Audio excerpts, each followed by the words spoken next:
திருப்பதி போன நிக்கோலை என்ன செய்தார் தெரியுமா? வரலட்சுமி, நிக்கோலாய் சச்தேவ் காதல் தம்பதிய ட்ரோல் பண்ணாதவங்களே இருக்க மாட்டாங்க.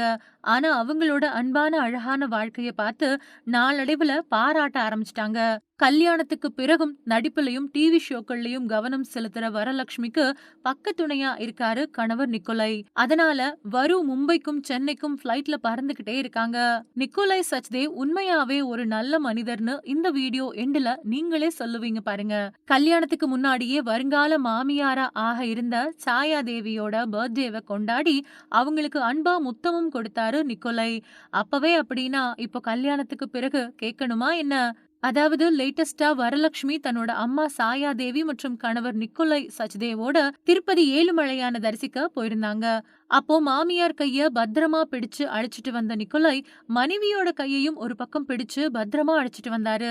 இத பார்த்த ரசிகர்கள் மாமியார அம்மா மாதிரி பத்திரமா பாத்துக்கிறாரே, சூப்பர் பான்னு கமெண்ட் பண்றாங்க ரசிகர்கள். பட்டு வேட்டி சட்டையோட நம்ம ஊர்க்காரர் மாதிரியே இருக்காரேன்னும் சிலர் கமெண்ட் பண்றாங்க.